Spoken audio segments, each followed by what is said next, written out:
Katotohanan sa naging kontrobersyal na hiwalayan nina Sam Milby at Catriona Gray, may naging third party nga daw at hindi isang babae kundi isang lalaki, alamin natin ngayon.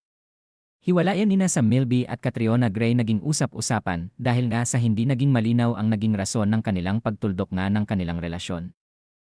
Matatandaan kasing naging engage ang dalawa noong nakaraang taon na talagang pinag-usapan at marami ang kinilig sa kanilang ginawang pag-anunsyo dito dahil nga sa marami ang talagang sumuporta sa kanilang naging relasyon kung kaya't marami ang nasaktan sa kanilang ginawang desisyon na mag-separate ways na muna. Marami nga ang nanghinayang sa kanilang relasyon dahil talagang nakikita ang pagiging perfect match nga ng dalawa at talagang makikita ang kanilang love para sa isa't isa.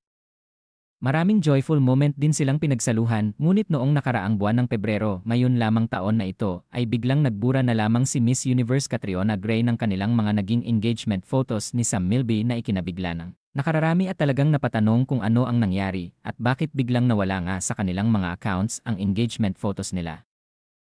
Sa hindi pa nga din nabibigyan ng kasagutan ang mga pangyayaring ito sa dalawa ngayon naman, ay may kumakalat na issue na naging rason nga daw ng naging hiwalayan ng dalawa ay isang lalaki na naging third party nga kung kaya't napagdesisyonan nilang mag-part ways muna. Ang lalaking tinutukoy nga ay hindi naman pinangalanan ngunit ito ay sikat at kilala nga din.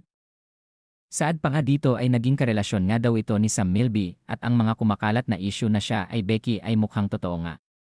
Ito naman ay hindi pa napapatunayan at walang naging kumpirmasyon sa dalawa. Ang naging tanging sagot lamang ng management ng dalawa ay gusto muna nilang maging pribado ang mga challenges na pinagdadaanan ng dalawa ngayon. Ngunit mukhang alam na nga ng marami ang estado nila ngayon na mahirap na talagang ayusin ang kanilang relasyon.